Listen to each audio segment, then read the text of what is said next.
going to kick off, please. Welcome to tonight's meeting of the Overview and Scrutiny Committee, and welcome to anyone watching on the webcast. And can I, as traditional, ask that all participants use their microphones? And I shall try and remember myself. If we could start with the first item on the agenda, do we have any apologies for absence? Yes, Chair, there's three. Councillor Andrews, Councillor Boylan, and Councillor Holt as substitute for Councillor Boylan, and finally from Councillor Cox. Thank you. Thanks very much. And I think everyone else is here, yeah? Yes. Item 2, members, we have before us the minutes from the meeting held on the 10th of September. And I check that members are content for me as chair to sign those minutes. I need a proposer and a seconder for that. Proposer and seconder. Just goes that. Thank you. All those in favour? Any against? Any abstentions? Two abstentions. Thank you. That's carried. Do we have any declarations of interest tonight? Nobody got commercial interest in glycophosphates? Okay. In which case that needs to be neatly on to the paper that we've had for us from Councillor Sarah Hopewell, apologies, who's going to introduce the paper on glycophosphates for us. Yeah. Thank you very much. And thank you for bringing this topic to overview and scrutiny, and I'm looking forward to a really helpful conversation about it this evening. So just to introduce the paper, the use of glyphosate has been a topic of debate for some years now. This has been informed by chemical suppliers and the agriculture industry, emphasising its usefulness against a background of environmental groups raising concerns about its safety. The industry offers its use as a cost-effective and sustainable solution to control weeds, whilst others state that alternatives would be better and safer. The necessity to control weeds is also questioned, and concerns about environmental harm have been raised. The Council previously explored the use of glyphosate through a scrutiny process to tender the current grounds maintenance contract. The new administration has expressed concerns and raised new questions. The scrutiny proposal form was submitted in September asking about alternatives and how this herbicide currently used by our grounds maintenance contractors. The proposal recognised that some authorities have found in favour of its use and others against, and that some have reversed their policies. It emphasised this is a subject of public interest and asked for a greater depth of detail than in the bulletin summary circulated in May. This report provides answers to the questions raised by the scrutiny proposal. It summarises why and how the Council is currently using glyphosate and offers reassurances about how that use is controlled. It also explores how Council might choose a way forward, taking into consideration the complexity of the debate, advice from our current contractors, and the pragmatic issue of cost. And I'd just like to take this opportunity to say a big thank you for Ian for putting this report together for us this evening. Thank you. Thank you. Who's going to kick us off? Councillor Buckmaster. Thank you. Excuse me. Thank you, Chairman. It is a difficult thing to say because a lot of us want to say glyphosate. Or do we say, no, that is right. Glyphosate. You know what I mean? Reading through the report, I found it really useful because quite a large part of it was around how the system worked and how the contractors operate in order to deal with it, and first application, second application, and so on. Having read through it, I actually think it's quite a well-trodden path because it has been looked at here previously. I'm assured that county have, and county contract many districts and boroughs to do this. And I think there might be one or two boroughs in Hertfordshire that have chosen not to use it, but I think the vast majority do. And reading through, my summary is it seems to be the most viable and effective way of dealing with it compared to other substances. Now, other people are open to challenge that. But to me, it seems like this would be the way forward for the foreseeable future until a more viable, cost-effective and effective in treating weeds is introduced. I think we would all rather not have to use a weed killer if there was some other way of doing it, because they are chemicals, but they have to be dealt with, and if we didn't deal with them, then residents would want us to actually do it another way. So I think we're in this for the foreseeable future, as I said. Thank you. Councillor Carter. Yes, thank you, Chair. And yeah, I think it is really helpful to see how it all works, how the system all works. The contractors on the road, contracting on the roads, and the sort of internal side of things. I think we do have to look at this not just from a point of financial costs. I know that's not entirely what we've done, but the council has declared an ecological and biodiversity emergency in July. There are many other reports, such as the State of Nature report 2023, which sort of documents the fall in insect numbers, particularly pollinators, for example, on whom we depend for our sort of human beings depend on pollinators for kind of food supplies.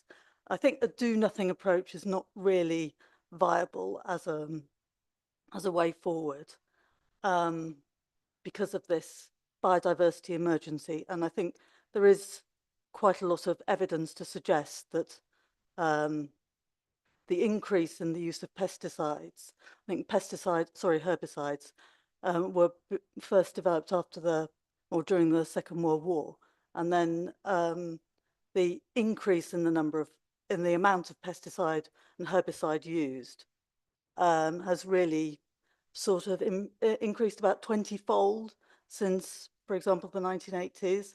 So, I mean, we didn't need to use this amount of glyphosate or herbicides before. So certainly we need to think about how we reduce it and how we phase it out.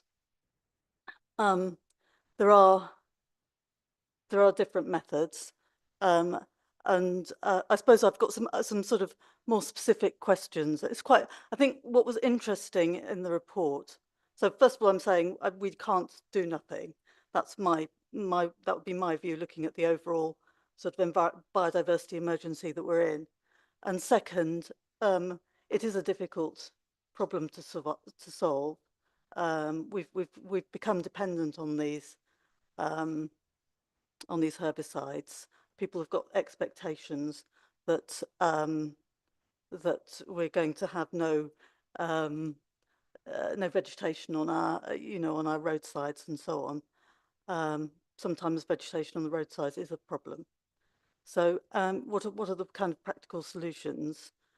So there are a couple of questions on the road issue. Are we? It wasn't clear to me, and perhaps I've just missed it. It wasn't clear to me whether we're blanket spraying or whether we're just spraying where there are weeds. So that's one question. That's an area where we could reduce the amount of pesticide used. Another sort of point is that I know councils such as Broxtowe Council, which is a borough council, have reduced the amount of pesticide they use by 27% by doing things such as diluting the amount of pesticide that they use, so that they've, and they keep a record of the amount of pesticide they use, of glyphosate they use, so that they can measure how much they're reducing it. So those are two things that we could look at. But that's all I'm going to say for the moment. I might have some extra things shortly. Thank you. Do you want to come back on that? Thank you. Can I just pass you to Ian, who would be better placed to answer those? Thanks.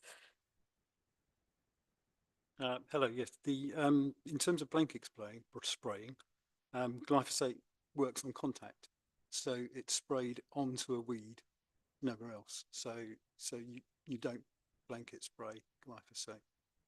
I guess on when they're using vehicles, there will be a point at which they will be spraying along, and then it's possible that they could spray an area that hasn't got a weed on it, but they switch it on and off as they're going along. So the theory is that certainly with a hand lance, you only spray the actual weed itself. In terms of diluting the amount, I'm not sure what Roxbourne are doing. I can find out. My understanding is if you dilute glyphosate too much, it won't work, and you'll end up having to put another application on. Yeah, I mean, this is Broxtowe Borough Council, which is talking about diluting it. So I can send that. They've done this in various ways by not spraying the edges of tarmac paths and using more mechanical means, and increasing sweeping. And there are other recommendations. I mean, so just on the parks briefly. I mean, I think majority of residents don't want glyphosate used in parks. They don't want their dogs or their children to be exposed to those kind of toxic herbicides. I'm not really sure why we're using them. If green flag parks can be maintained without the use of glyphosate, I don't know why we would be using them in other parks, except in perhaps specific sporting places. Councillor, just before I bring you in, I want to check, did you want to respond to that last point at all? Yeah, I can answer that briefly. So we don't use glyphosate in our parks greatly, significantly, but there are some things we would use it for. For instance, spraying off fence lines and around obstacles rather than strimming them. And I think perhaps one of the significant ones is where we're spraying along footpath edges, so that the grass and the weeds will gradually encroach across a footpath to the point where that footpath will disappear. So we use glyphosate to keep that edge. There are alternatives to that. We could send people in to scrape it off and to cut it back mechanically, but that would cost a lot more money. Councillor Walkham. Thank you, Chair, and thank you, Ian and Sarah, for doing this report, and thanks to the committee for bringing up what, as a Green Party councillor, has been a very strong concern for many, many years. I think most of us in our gardens have used Roundup from time to time, maybe not. I certainly have, put it out of my greenhouse forever because of the reason that it's a carcinogen, and anyone who uses it is exposed to that risk. And I think in your report, maybe not quite enough emphasis has been put on the safety of the contractors who are using it. Obviously, from a Green Party perspective, we've looked at Friends of the Earth and other environmental NGOs who have recommended a complete ban, but I would agree with Councillor Buckmaster that actually a complete ban at this stage is not a possibility because of the expense of the alternatives. However, I do think for this committee it has to remain a watching brief because there are new alternatives coming down the pike, and although Buntingford is at the heart of a farming community, and the farmers I've spoken to since this issue was raised say that there's no alternative to glyphosate that they know of, that suggests to me that it's something that we as a council should take leadership on. And with Green MPs now in Parliament, it's something that as a national issue, there should be guidance on, there should be research on. And I think that anything we can do as a committee here in East Hertfordshire to mobilise support for wider research into the alternatives the quicker we're going to get to the total ban that I feel is desirable for this council to implement, which is the kind of ban that I and others of you, I'm sure, have implemented in our own gardens, where we do absolutely everything possible not to use chemical herbicides. Yeah, exactly. Bloody hard work, Eric. But, you know, and economically unfeasible for a district council like ours. But just to keep pushing on the research, I think, is the duty of all of us. So again, thank you, Sarah. Thank you, Ian, for bringing this very comprehensive support. But let us remember, it's the safety of the citizens we represent, which includes the contractors who are delivering this toxic herbicide to benefit our community, that we really should have a duty of care towards. Thank you. Councillor Swainston. Thank you. Yeah, and thank you for the report. It's obviously it's more detailed than the last brief one that we received. I do have some concerns about it still. Obviously, we're doing what we need to do statutorily to check that things are being done as they should, but I'm still concerned that this, we're supposed to be a scrutiny committee. There's not actually enough detail for us here to scrutinise. We don't actually have the research. We're being told that research has been done. I question how up to date the research is, because certainly the research that I've done suggests that there is now more evidence that other methods are as effective, possibly slightly more expensive initially. But I think I agree with Councillor Carter, we need to look at this a lot more and go into it in more depth. There were a couple of points that concern me. I understand that to be effective, at the moment, it's not practical to change from the contract we've got, particularly on the roads. I don't see any points in turning down or stopping the contract with Herts County Council, because that just moves the problem elsewhere.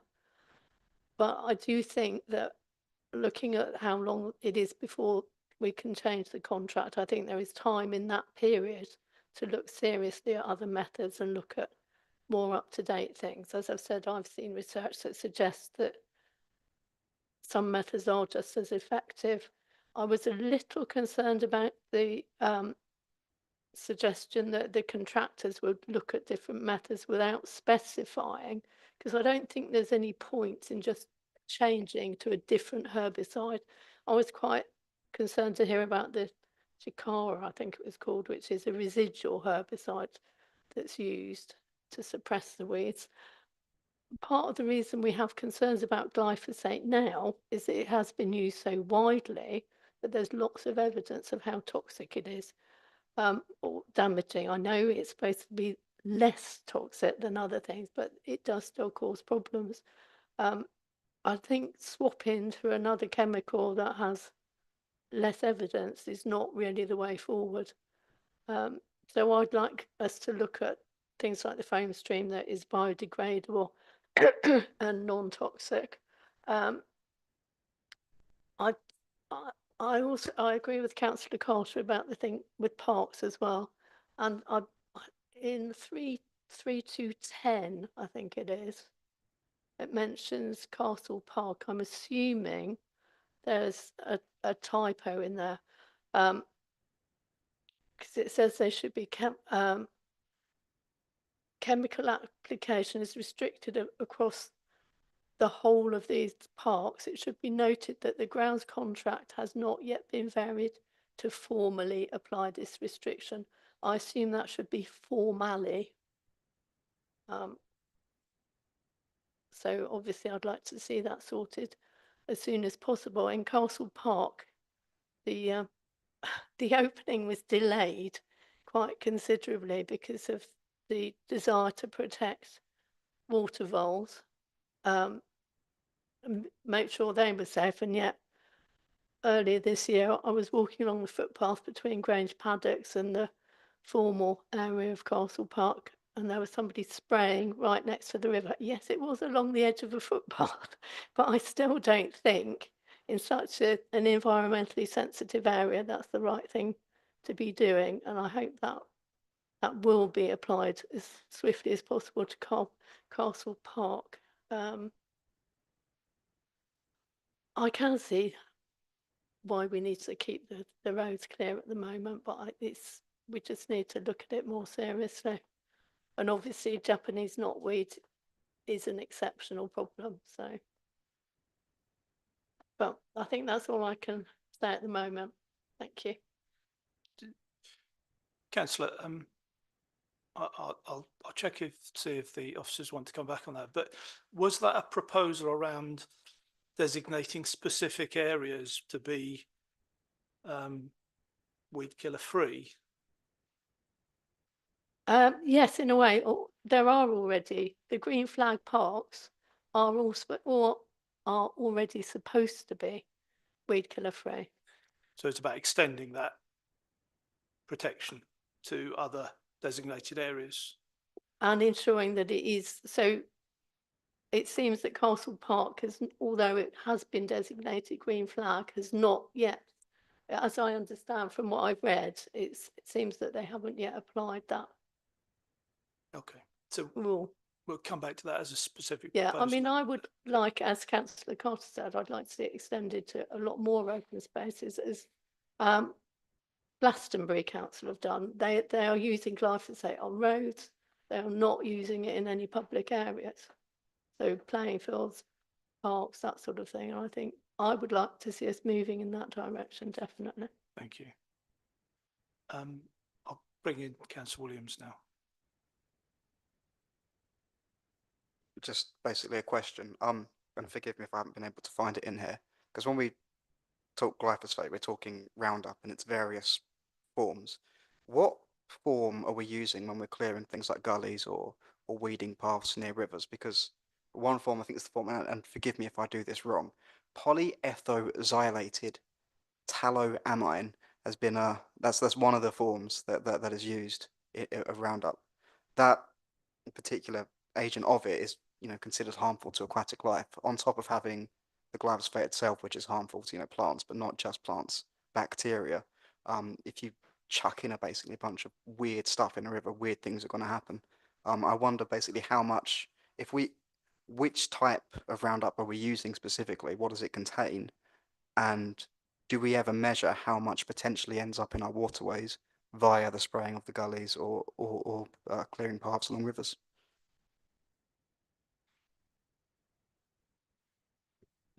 Yeah, I can't tell you specifically what type of Roundup we're using.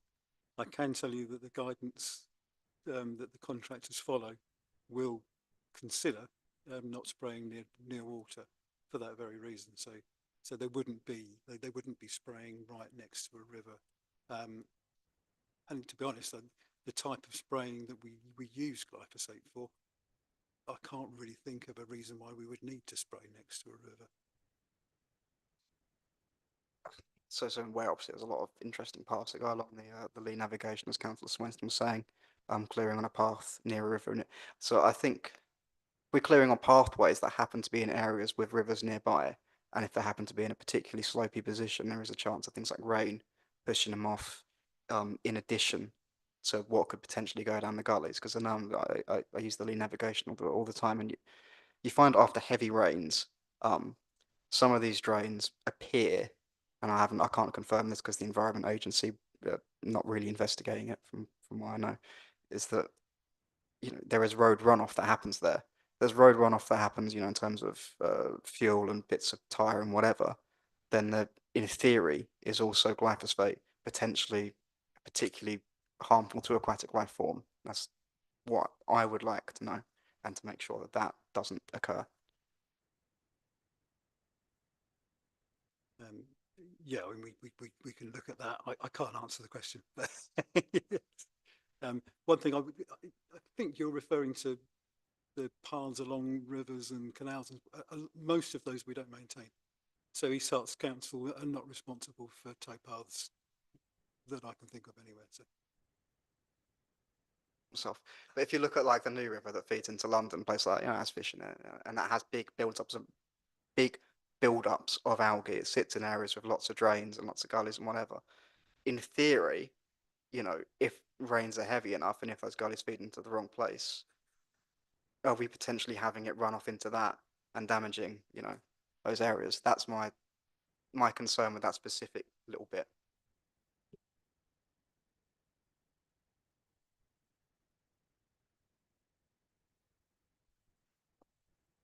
Just to make the point that the path that I was talking about in Castle Park runs along the river from Grange Paddock Sports Centre into the main part of the park, and it was beside the river. Yeah, it's a path, but it was next to that Stort, which is a chalk stream that we've got projects going forward at the moment trying to restore that chalk stream. So it is, I think we've got to have some joined up thinking, really.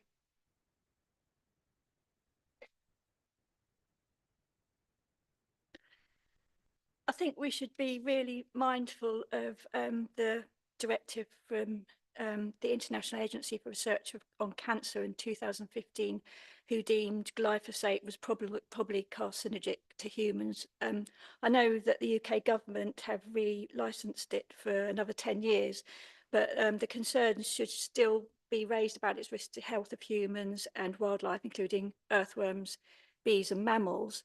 And I know that from research, Lewis Eastbourne Council are resolving to move to a zero use of all pesticides in a phased reduction. And I wonder if that's something we should do at East Herts as a more definitive step.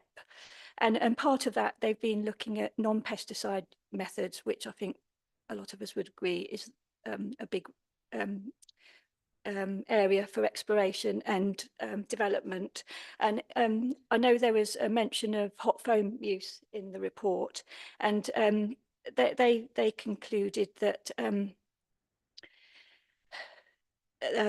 that they had trials on the use of it, and I quote, "It can work out more expensive as it can take longer to apply and may need more applications. However, it has the big advantage that it can be used during the winter, making use of staff during a slower period, and the operatives do not need to be certified to apply pesticides." So there's a reduction in cost suggested there.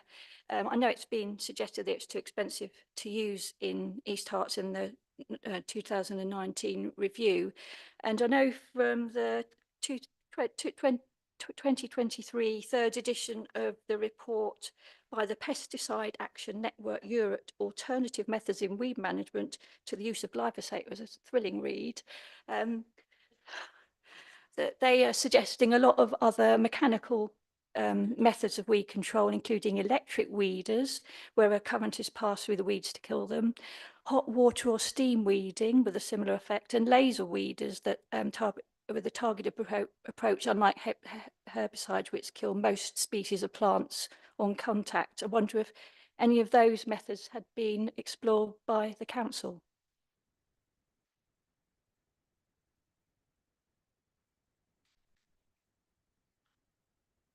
I'm just going to come in on that. So Thank you. Fundamentally, where we've been as officers is that we went through this journey through a tender process, and we delivered what was agreed as part of that tender process.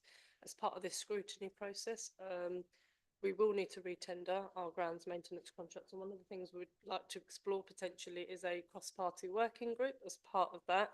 It sounds like there would be some specific workshops around glyphosate to look at what the council would want to do moving forward, and that would be a natural part of how we develop our spec moving forward, that we would have a cross-party member working group to explore all avenues, whether that's cutting the grass less than we do now or whether we use glyphosate. So I think in terms of moving the conversation forward, in terms of where we are now, we are delivering what we were asked to deliver, but moving forward, it sounds like there's some work that we need to do to explore different avenues as part of that new contract development. Councillor Horner. Okay, thank you. Just picking up on that actually, and that's sort of a cue really. I wanted to ask a question about the new contract or the re-tendering of the contract. does that cover both the parks and also the work that is done on agency for the county council? Yes, it would do. We're in the process of signing a new agreement with the county council at the moment. We normally sign an agreement for 2 or 3 years. I think it's been 2 years at the moment.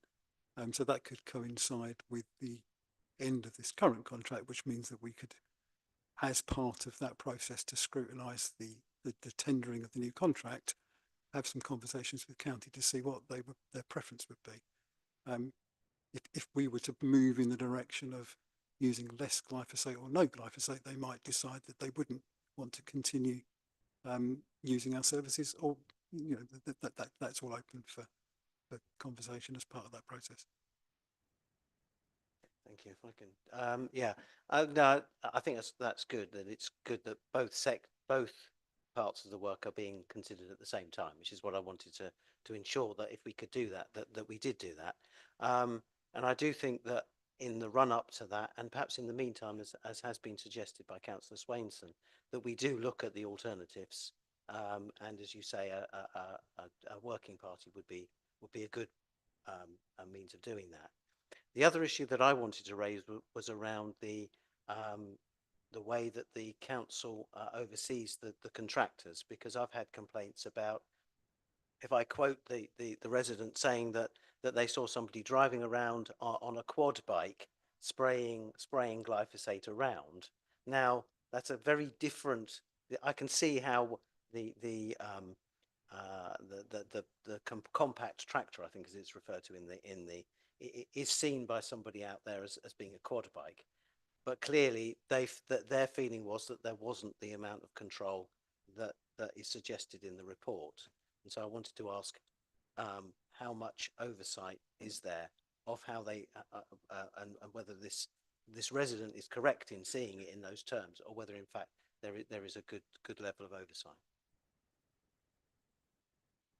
I guess as an authority that contracts out a lot of our major services, there is a level of contract monitoring that we do as a client, but we absolutely need feedback from customers. So I can't sit here and tell you whether that customer's right or not, but any feedback is useful for us to follow up on.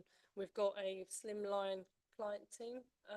We will get out as much as we can in terms of inspection, but customer feedback is really important. So if there's any evidence, we can look at that. And if the contractor isn't complying, we will pull them up on that. So I can't give you an answer specifically on that, but like I say, we have a contract monitoring team, and we will do as much as we can. But like I say, it's a big district, and any feedback is helpful. Thank you. I'll pass that on. Just to say, actually, when the complaint was made, because a complaint was made, it was referred from district to county and then back to district. But anyway, I will pass it on to you. Okay, thank you. Councillor Buckmaster. Thank you. Just thinking aloud based on comments I've heard, I think the idea of a cross-party workshop is good.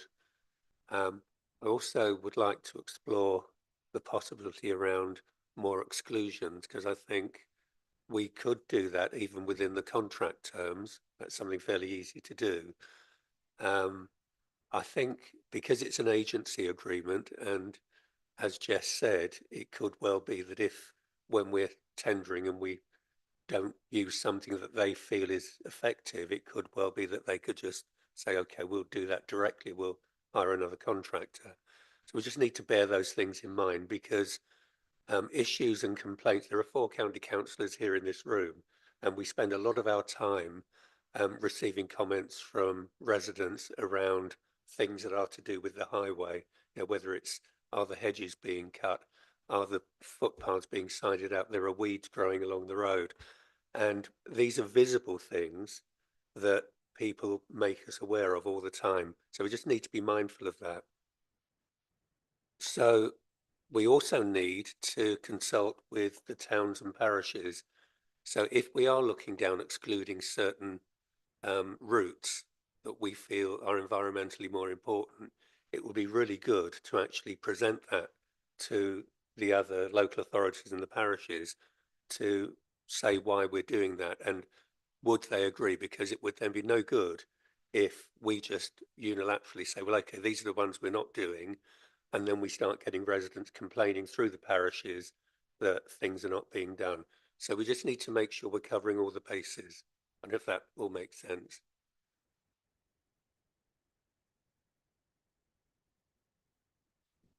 Thank you. Yes. So I just wanted to get a bit more clarity on the street sweeping, because one of the preventative methods of the way of sort of preventing vegetation springing up is by having more frequent street sweeping. But I'm not entirely clear whether the how that works in terms of with the pesticide control, who does it and how often, and could we have more of it?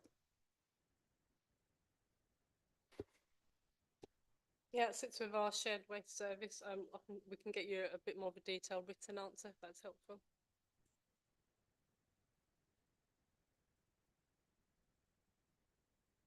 Thank you. I've got more annoying questions. So there's, I can't find it anymore, but there was a part in there about spraying things like shrubs, and herbaceous beds. And I wonder, does that ever apply to things like verges that we find on roadsides, or is it just within parks you, for whatever reason, spray shrubs?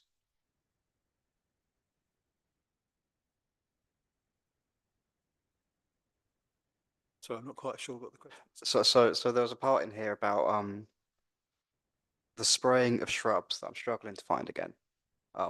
And my question was, if I haven't invented that, what shrubs do you spray? Are they on verges? Things like that. Okay, so yeah, we use glyphosate to control weeds in shrub beds on the highway. Most of the shrub beds that we manage are on the highway, so that's part of that agency agreement. We don't have that many shrub beds in our parks themselves, but where we do, we would use glyphosate within those shrubs to control the weeds. Now, our contract requires their contractor to keep our shrub beds 95% weed free.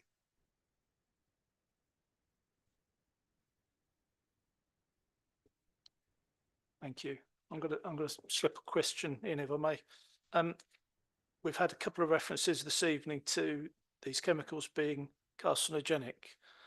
Do you want to comment on that at all? Well, I've read a lot of reports, and many of them seem to conflict each other. So I'm not a scientist. I can't really decipher the reports any more than I think members of this committee can. I think just to add to that, as part of the work that we do moving forward around the pros and cons, whether the council wants to move to a different position, it might be that we look at some independent work that scrutinises some of the studies to then give members a clear position on how they wish to move forward. Councillor Walcombe. Yes, I would thank you, Councillor Nichols, for reminding us that the European Union has given a further 10-year license. And I think the US, the cases raised in the US and the quote from the Bayer company that you include in the report suggests that there is still a lot of support for the use of glyphosate, and that is politically supported at a very high level, which makes it difficult for us as a local authority to lay down the law, as Ian has just inferred by his research. And that suggests to me that the idea of having a cross-party working group within this council to keep an eye on what is going on in the field is really important, because Councillor Nichols mentioned some of the alternatives, and Councillor mentioned some of the others.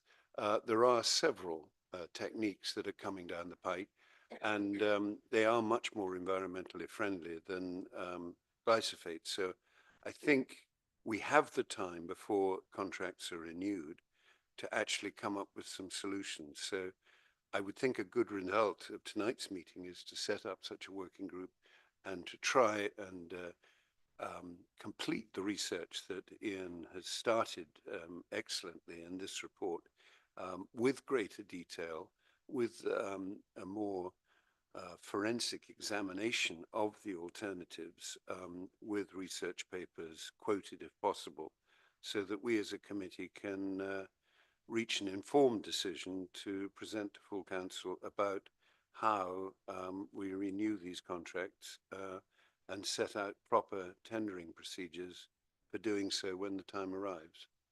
Thank you. Councillor.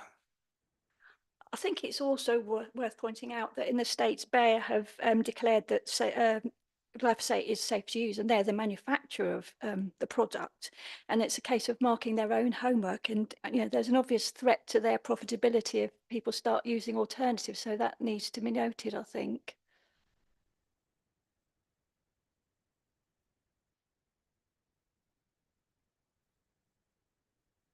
Yeah, thank you. And thank you for the report.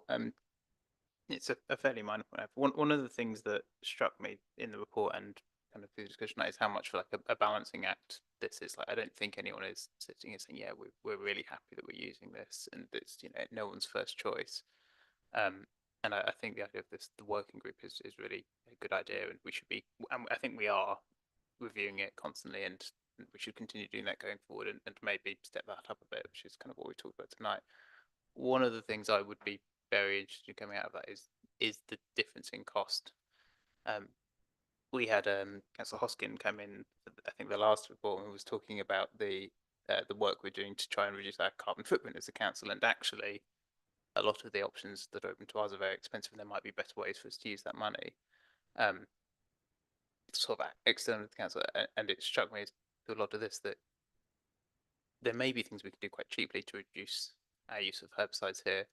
There may be things that are far more expensive, and it is not just I wouldn't want us to fall into the trap of focusing so much on use of herbicides here that we spend money here that could have been better spent on other projects to help kind of biodiversity.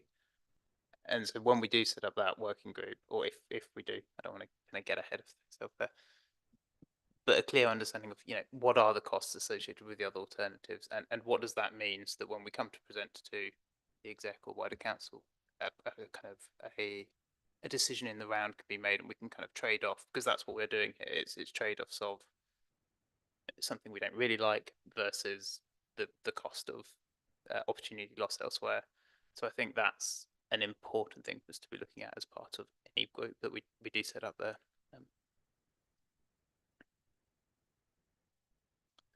Councillor Swainston. Thank you. A couple of points. I think the idea of a cross-party group is really good, because Liberal Democrats and other political parties, not just the Greens, do care about this. So it is important that we look at it.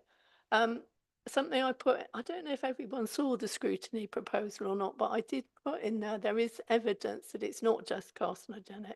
It's also a neurotoxin and affects all sorts of things. So,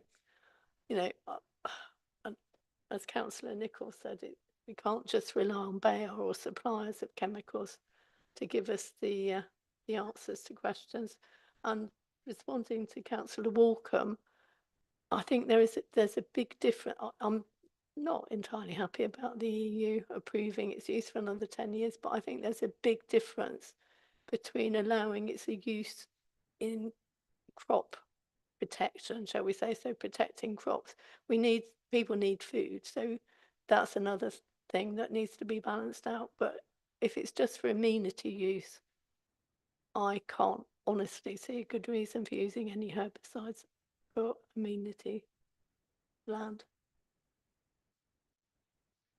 Councillor Williams. I want to be controversial and say that I don't think we should think of it as being particularly carcinogenic, because different people say different things, and East Herts Council on its own isn't going to magically find the solution to whether or not glyphosate is carcinogenic. But what we do know is that it has an impact on biodiversity in destroying plant life and affecting bacteria. It may have an impact on our microbiomes. It is necessary at the moment for farming, so it will get into waterways. We do consume it. It's found in a variety of different places in our bodies. Brings me to basically the biodiversity point, and this is, if we're having to spray glyphosate on things like to maintain them, like these shrubs, for example, and this is controversial, would we not be better off turning these little areas instead into little wildflower meadows and suspending our usage of it? Because these wildflowers and things like that are the main source for our pollinators. They depend so much on them. Not just them, but many birds eat seeds and whatever. As we erode that, tidy things up and manufacture things in certain ways, that's what we lose.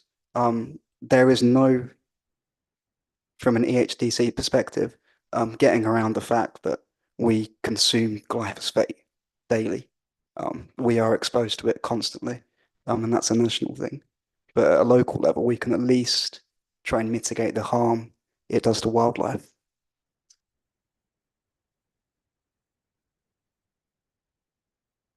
Yeah, carry on from that point. Do we, in certain cases, need to redefine what a weed is, a wildflower growing in the wrong place, and educate people around that it is okay to have wildlife areas and increase biodiversity in relation to the local nature recovery strategy and the crisis we've declared? I think that's a really important point to make as well.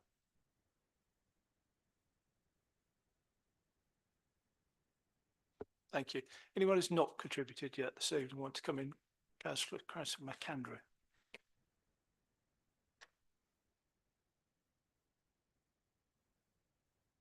Thank you very much, Chair.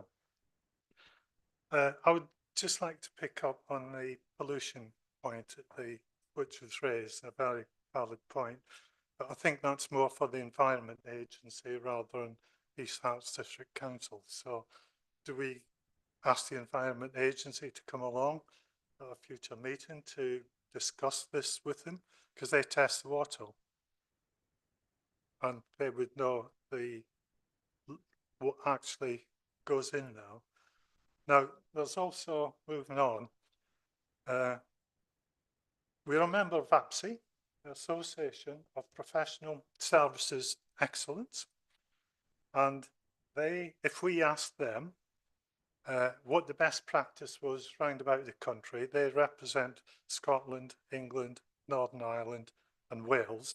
They'll send an email out to all the councils and on whatever topic or what information we want, and they will come back and say what they've done about using it or not using it, what the unintended consequences were in not using it. Now, when I speak about unintended consequences, Brighton Council stopped doing this in 2019, and they've been manually removing weeds for 5 years, yeah? And it hasn't been effective, and it's impacted on the infrastructures, causing pavements to break. Wheelchairs users have found it difficult to navigate. People with parents and carers with buggies find it difficult to navigate, and those with visual and mobility impairments. So we've got to understand that if we don't want to use it, what are the unintended consequences and how can that be overcome? Now, Lanarkshire Council in Scotland, the 5th largest council there, they trialled alternatives, and like what was said earlier, they've used hot foam, hot steam, new waste spray, Manca ultra low volume lamps, whatever that is, pedestrian wired mechanical sweepers, and they also utilised wire brushes on the fleet of small and large mechanical sweepers, road sweeping, and a rougher brush on the sweeper. And in Brighton, they're now going back to using glyphosate, but a different type. So what they're actually doing is looking at a controlled droplet application which uses less glyphosate than the traditional approach, and it's mixed with an oil which allows the droplets to adhere to the plant. Now, I'm not a science chappie, far from it, but there's so much involved in this that it's not a case of, well, do we want to use it? Do we not want to use it? There's unintended consequences. And here's Brighton that hasn't used it for 5 years, and they've found the cost of not using it is far greater than using it. So I think one of the things we do is, yes, workshop, but we then send out through APSI, if the officers can do that, to get feedback from other councils to understand what is and what isn't good practice and move forward. And I think if there was an easy solution, we would have heard about it by now, but we haven't. And I think it's one of these things that we all here that really feel that in our heart of hearts, we don't want to use it, but we've got to understand what there is to substitute. I'll leave it at that for a moment. Thank you. Councillor Carter. Yes, thank you. So just looking more internationally, in Sweden, for example, just to add to the information, in Sweden there are some municipalities which haven't used glyphosate since 1996, and what they use is a form of wire, I think they've got vehicles with wire brushes on which will remove weeds, but that could certainly be an area to look at. We may not have the technology in this country available to us, but we should certainly look at what they're doing, because they seem to have been managing for almost 30 years. So I'm sure we can get there.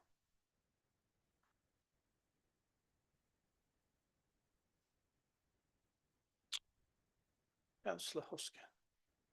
I didn't know whether I was allowed to say anything, but I will anyway.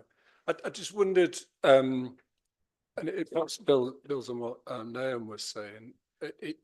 I would like to understand, trying to bridge the environmental sustainability about the biodiversity and the climate change emergencies that we've declared. I'd like to understand how much is within our choice. So somebody made the point that there was amenity versus necessity.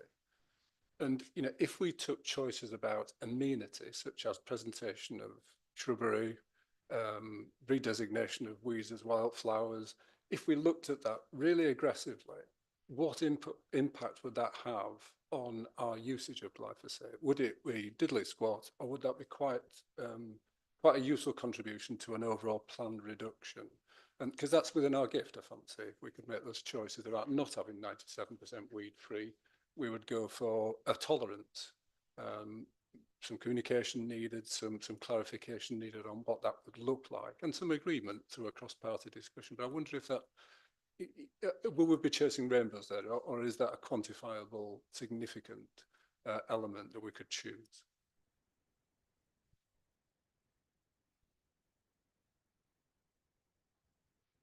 Councillor Nichols. Is it also a case of looking at the built environment and what materials we use for roads and paths, and to reduce the likelihood of weeds growing in bricked areas and things, and really focus on the detail of that to reduce weed growth in the first place? Councillor. So I'm going a bit too much. What I've just decided is that it sounds like we could do something like biodiversity offsetting, accepting that the use of glyphosate, due to cost implications that in local councils just don't have the funds, that we have to use them in certain areas to prevent, as you said, disabled people having their access blocked. But within other areas, we can reduce our usage to essentially zero, reclassify weeds as wildflowers, and have parks filled with, birds, bees, butterflies, and also kids on the swing getting to enjoy them. That sounds like to me, that sounds like the only option we have, because we're not France or Sweden. We don't have funds at local government to actually run alternative schemes. We have to, I think, it has to come in some form of offset and some trade-off. We know we have to clear these paths. We know that you're just going to let something grow massively on a concrete surface, it will destroy it.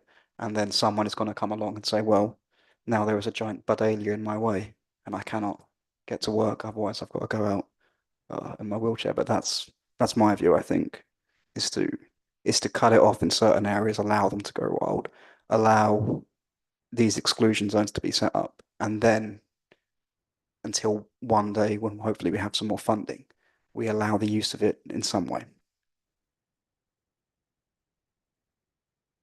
Thank you. Councillor Buckmaster. Thanks, Sharon.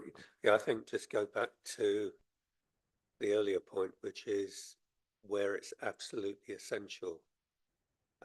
I do agree that there is more scope for wildflower areas, but we need to educate the public around that.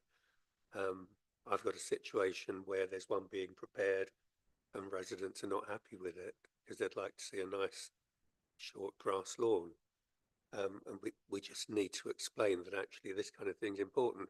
In terms of local nature recovery, farmers and landowners are aware that there are pollutants that come off land, and part of them working with the nature recovery strategy is to look for ways of actually improving that while still being able to fulfill their role as being farms.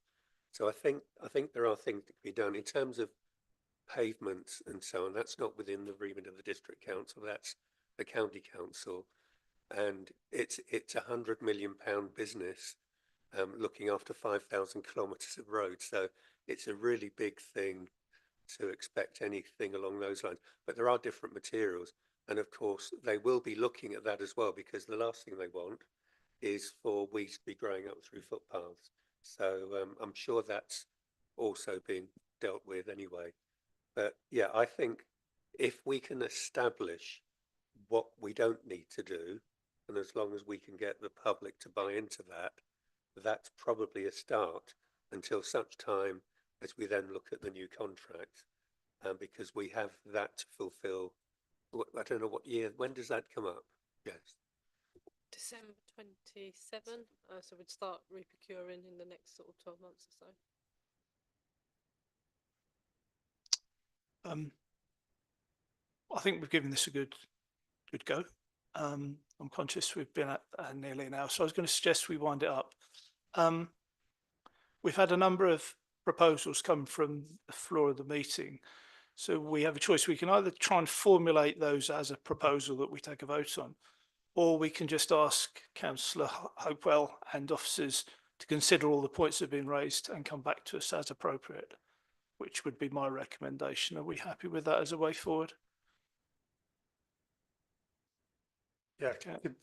could the officers let us know what they're taking away? But I'm sure they've been taking copious notes, but I wouldn't necessarily want to recap them all unless you wanted to.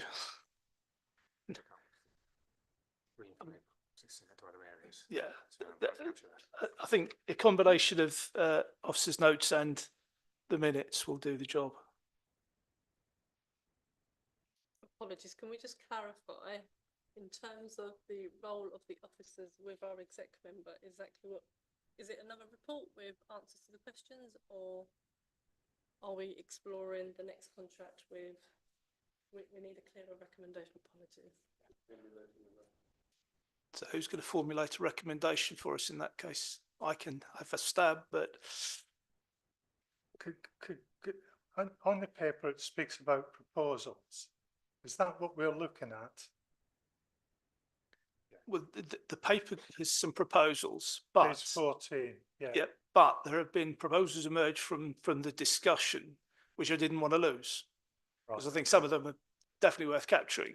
The question is, do we just accept officer's recommendation or the paper's recommendation and move on, which runs the risk of those suggestions being lost, or do we formulate a new set of recommendations?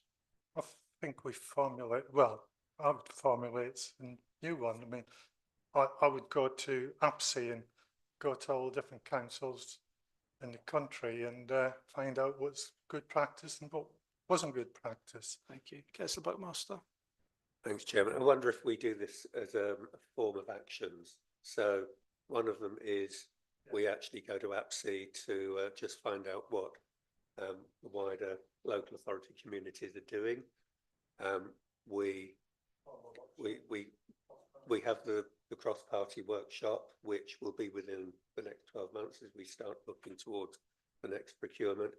And perhaps in the meantime, we hear from officers as to whether there are areas that can be omitted because they're not absolutely crucial for the use of this substance. Does that sound right? And also, do we declare we're working towards the zero use of pesticides, as Lewis and Eastbourne have done, as an ambition? Because it might drive change. think we need to have the workshop to. And understand what the unintended consequences are by not using it. Councillor Carter. Yeah, I think it would be helpful to have some sort of a timescale so that we can see when we might have the working party, when we need to discuss the contract, so that we can make sure that if we are looking at this, which I think we want to do in more detail, and looking at different options, we can do that in time to look at the contract. So I'm being told that we should aim to have that within the next 12 months. Would that be acceptable? Which is within 12. Nice one. Councillor McAndrew. Yeah, I think it's been a very good discussion, and it's probably raised more questions than we've sort of got answers to. So, yeah, I think we need to sort of learn a bit more about everything that's going on and come back and look at it again. Yeah, thank you. Thank you to Councillor Buckmaster for that useful summary. Is that proposal? Yeah. Yes, he's proposed it. Would you recap those for us, please? Yeah.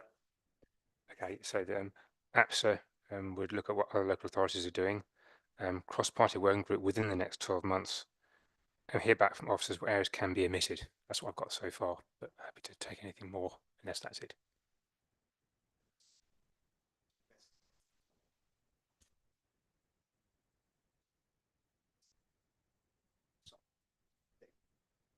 That's fair enough.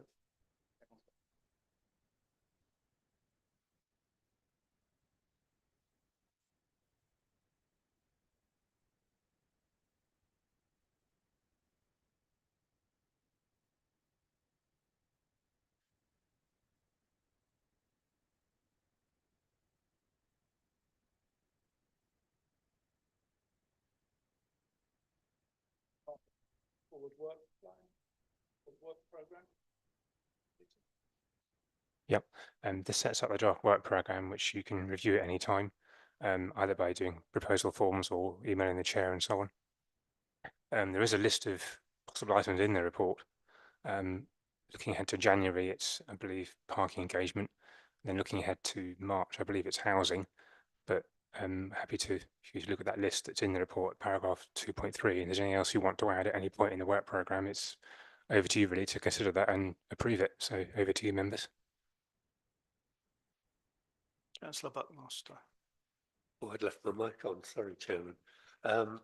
Yeah, I think we can probably remove the heat pumps one, because I think since an appeal was won, the council's policies have been adjusted. So I think the residents who were concerned about this are more satisfied than they were. So we possibly don't need a scrutiny on that. Thank you. Councillor McAndrew. Yeah, the one here, it's got IT and cyber security. I understand from our earlier discussions, it was IT and digitalisation of the council services. Don't see how that fits in with cyber security. I'm not too concerned about the precise label that we put on it, because until we've got the proposal form that formulates the questions, then it's just a high level tag. So we can refine it if you like, but I'm not sure that will take us any further. Councillor Nichols.